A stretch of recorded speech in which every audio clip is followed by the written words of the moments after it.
Hi everyone, it's Jessica. Welcome back to my channel. Today we're making something fun and different.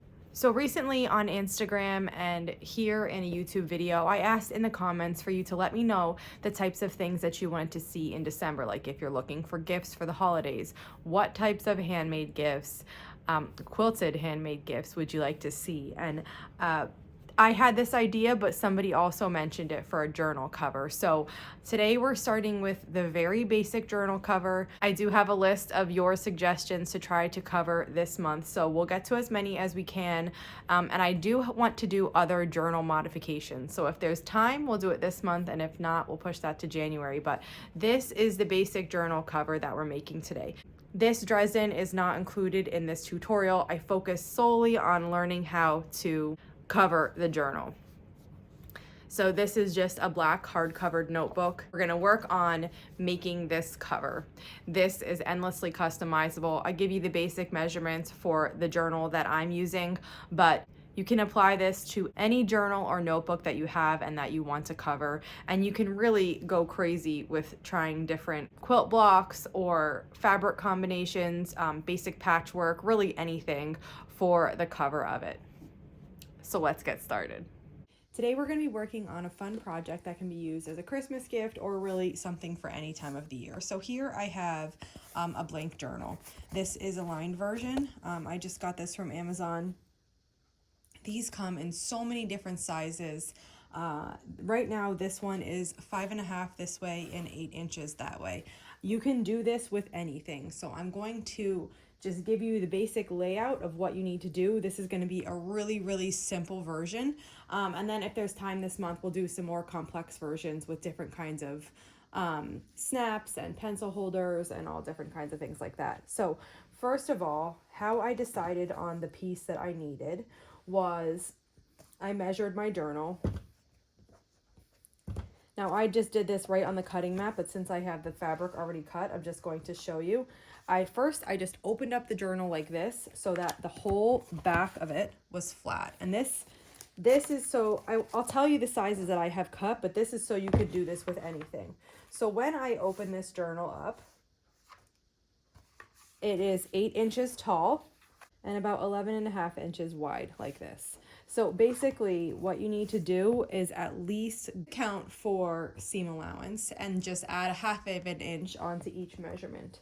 Now for me, this is going to be the inside of the journal, and what I cut out here is 8.5 this way, and then I did 12.5 this way. And the reason why I added a little bit on to this direction of it, like the length, is because when this is folded, here you can kind of see the difference. You can see this is a 1/4 inch and this is a touch bigger, but I just wanted to have a little bit extra wiggle room for slipping everything in, for if this book starts to get full, like if I put something other than just writing in here, like if I slip anything in the pages. The book will be a little bit bigger when it's closed, and I just want to make sure I have some room. So again, this is 8.5 by 12.5 inches, and this is my inside. But the size 8.5 by 12.5 are what both the inside and the outside need to measure. Now the inside is one piece. The outside I'm just going to piece from a couple things that I have here. So the next thing I figured out is that I'm going to need like flaps, right? So when this is sewn together, we're going to sew it together, and we're going to end up sewing it right sides together and turning it out just like the stocking. So we're going to need some kind of flap on each side to hold the journal in place, right? This is what it's roughly going to look like. And then when this is sewn together, I'll be able to slip this in here, and then I would be able to slip this other part in here, and then when my journal is open, it will look roughly like this. So these two pieces are my flaps, and for my flaps I chose, this is just, you can pick anything that you want to work with. What I chose is 4.5 inches wide this way, 8.5 inches tall, and I cut out 4 of those, so you're going to need 2 for each side. So that's going to be like the inside of the journal. For the outside of the journal, I chose to use a different color for the binding. So this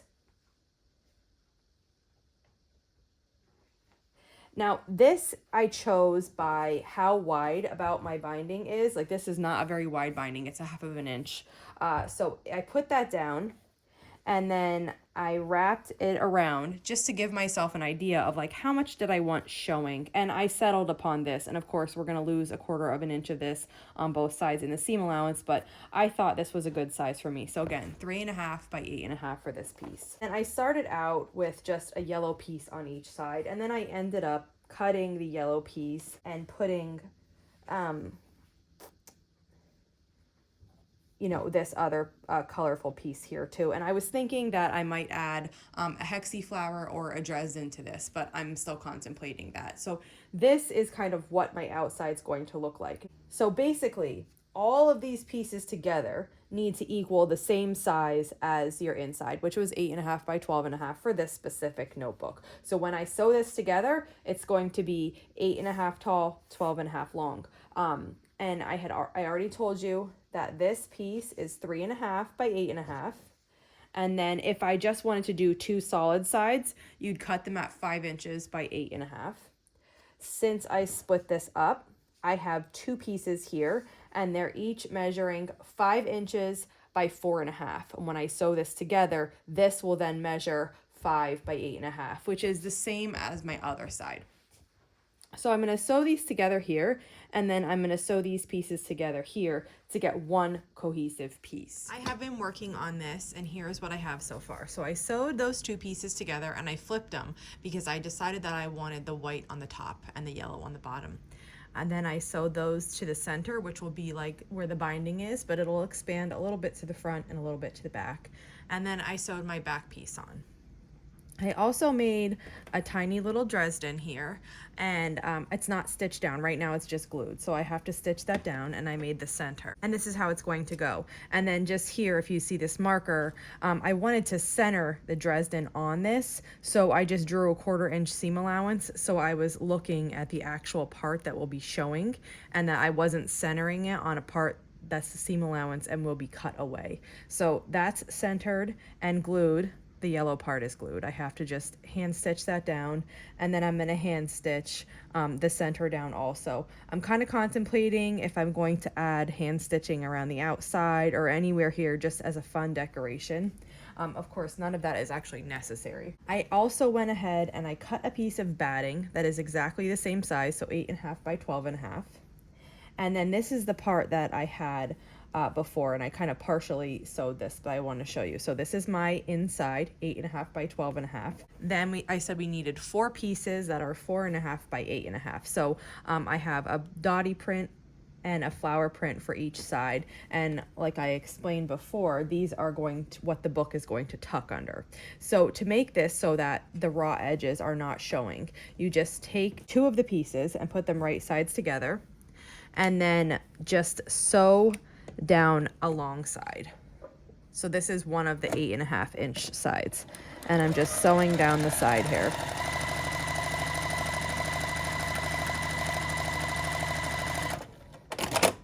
Okay, and then you just basically are going to open this up and then press it. So that's what I did right here to this piece. This is one of my sides. So I sewed those together and then I pressed it so that it would lay nice. These will just get pinned just right in position here. When we sew this together later around the outside, it'll finish the whole outside edge, but we needed to finish this one edge here. Now, if you want to top stitch down this, you can top stitch. I think I will do that, so let's do that now. We're just going to top stitch, and I'm going to go, I'll do the whole 1/4 inch. You can do it right on the edge, 1/8 of an inch, 1/4 of an inch. Really, you can do whatever you like here. And I did not line any of the pieces with interfacing. I think you can if you want to. I may explore that further in other versions of this. I think you could use interfacing instead of batting. I think you could skip the batting. I really think this is just anything goes. It's just a notebook cover, and none of this is like structural integrity of the notebook. So I think you could really do anything you want. If you didn't have batting, go ahead and make it without batting. If you want to try it with interfacing, try it with interfacing. I really think you can do anything here. So I'm just going to press this top stitch, hand stitch this little Dresden and center in place, and then we'll continue on. So here's what I have right now. I hand stitched both the Dresden blades and the center down. I have pinned this. I have just a few pins in this to the batting that I showed before, which is the exact same size as this. And then I've drawn a few lines. Now this was here before. That was notating my 1/4 inch seam allowance around this piece. But I've added one here, and one here. They're 1/8 of an inch away from the seams. You can do anything you want. And I'm using this Wonderfill Pearl Cotton. It's a number 8 in black. And what I'm going to do is stitch along these seams. I've talked about this before. I marked my thumb. This is 1/4 of an inch. And basically what I'm going to do is just come up directly on the line that I drew. This is a water soluble marker, so when I spray this with water, it's going to go away. And I'm going to use the marks on my thumb to keep my stitch sizes the same. I'm doing 1/4 inch stitches, so they're pretty big. After I make one stitch, I line up this with the edge, and then right where the other mark on my thumb is where I need to come up with the needle. I'm trying to stay on the blue line. That will make my stitches look really straight. It doesn't always happen, but that's what I'm going for. And I'm just going to continue doing a running stitch up this blue line, and then I'm going to repeat that. I'm going to do it on this line also and on this line here. I'm thinking about going around the Dresden, but I haven't decided on that yet. So for now, I'm going to do these 3 lines, and then I'll meet you back here. I finished stitching. I decided not to stitch anything around this. And the reason being is because I did 1/4 inch stitches, and these are so small, I didn't think it would look nice unless I did smaller stitches. And I didn't want to do that. I went with 1/4 inch. So I'm leaving that like that. And so my batting is quilted to the back of this. And then I have my inside piece, which is the dotty print, and then these 2 flaps that have been sewn on this side. They're still raw edges all the way around. And what I'm going to do is I'm going to take the inside piece, and I have these pinned so that they don't move, but you can also do wonder clips around the outside. And then I'm going to take the outside, and I'm just going to lay this right sides together on top of here. If you want, you can wonder clip around. This is like fairly small, so I'm pretty comfortable with just holding it, but you could wonder clip around the outside if you wanted. And then we're just going to sew with a 1/4 inch seam allowance all the way around. Now, when you get to a corner, you can like estimate what a 1/4 is and pick up the foot and turn it like that. If you have a hard time estimating that, you can just sew right off the edge like this, and then come back on it on the other side. We're sewing all the way around, and we're leaving a little space open to turn this right side out. So at the bottom here, I'm kind of leaving the whole binding section open. So that's my plan right now.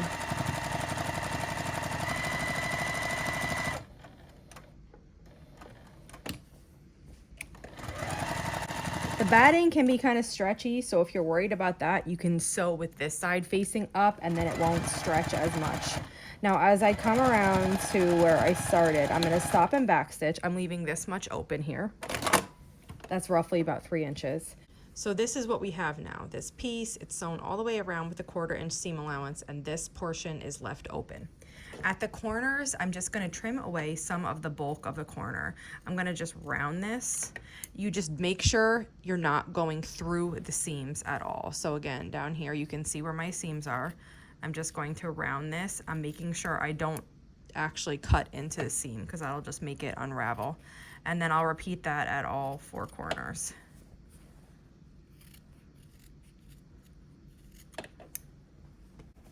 Now, if you use pins, you have to slip your hand in this hole and just take these pins out. You can leave it when you turn it and just take them out after, but I don't want to get poked. So I'm just going to take these out.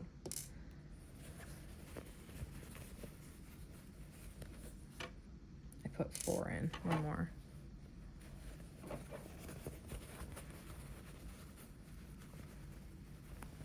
Okay, and now we will just turn this inside out through this hole. So I usually just start at a corner and then begin pulling it through.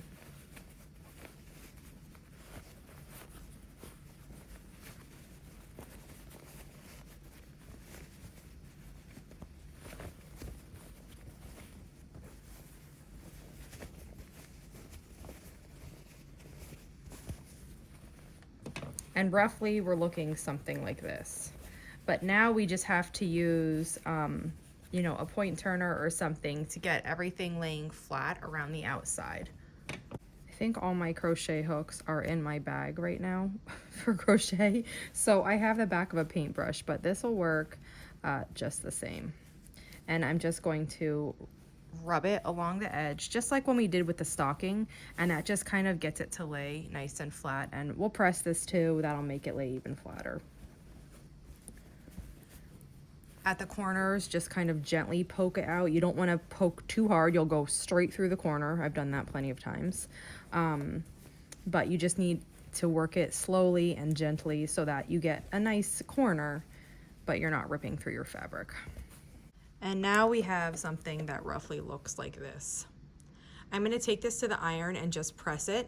I'm also going to press here at the bottom where we left it open so that these are laying nicely together like that. And from the top, you don't see any of this lining.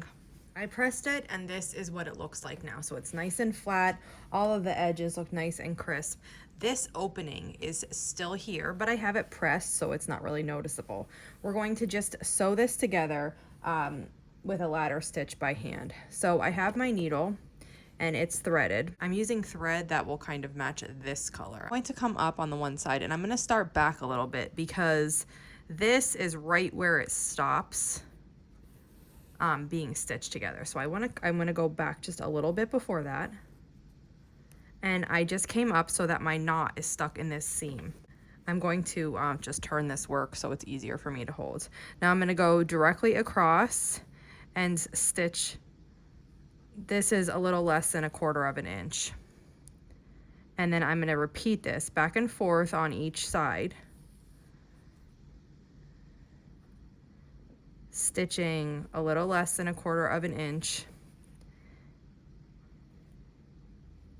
with every stitch that I take.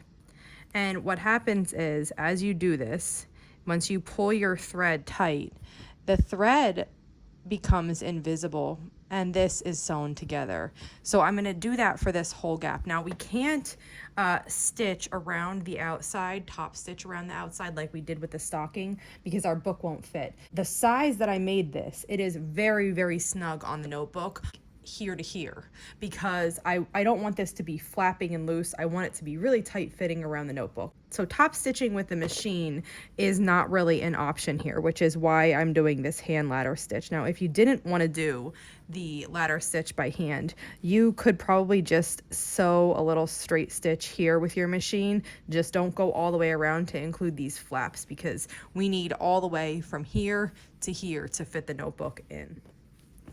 Okay, I finished stitching across there and this is completely closed now. And now our notebook cover is finished. So let's go ahead and insert the notebook in. My notebook has one of these elastics and I'm just gonna cut it off because I'm not gonna use it. So I'm just gonna cut this right off. And as I mentioned, this cover is tight. So you might go to put it in and think, oh, this isn't gonna fit, but it will. If you made the dimensions exactly as I said and have this exact same notebook, it will. But you can follow this process for any notebook that you have. So the front went in, and now to put the back in, you kind of have to bend the book backwards like this and reach for the cover. So from the side, this is what it looks like here. I'm bending this all the way back to get it started. And once you get it started, you just kind of push it in. And then you can take a few seconds just to like fiddle with it to get it to lay exactly how you want. And then it's finished. Now the last thing I need to do is just spritz with water here to get that blue to go away. So if I just spray this It already faded right away. And then I'll just let this air dry, and let's get the back too. And that's gone as well. So I'm just gonna let this air dry, and our journal cover is finished. So when you open it, this is what it looks like. The front cover is being held in there, and same on the back cover. So that wraps it up for today. Here is our journal cover. It's looking really good. I had a blast making this. I hope this gives you a rough idea of what you need to do to make a journal cover. And like really you can add pockets, you can do so many other things. So we're gonna try to get into that into December, but if not, we'll do that in January also. And if you're wanting to know how to make this little tiny Dresden, I'll be doing that in another video. We're gonna do it as an ornament. So if you have any questions, just let me know. And if not, I'll see you back here soon. Thanks for following along.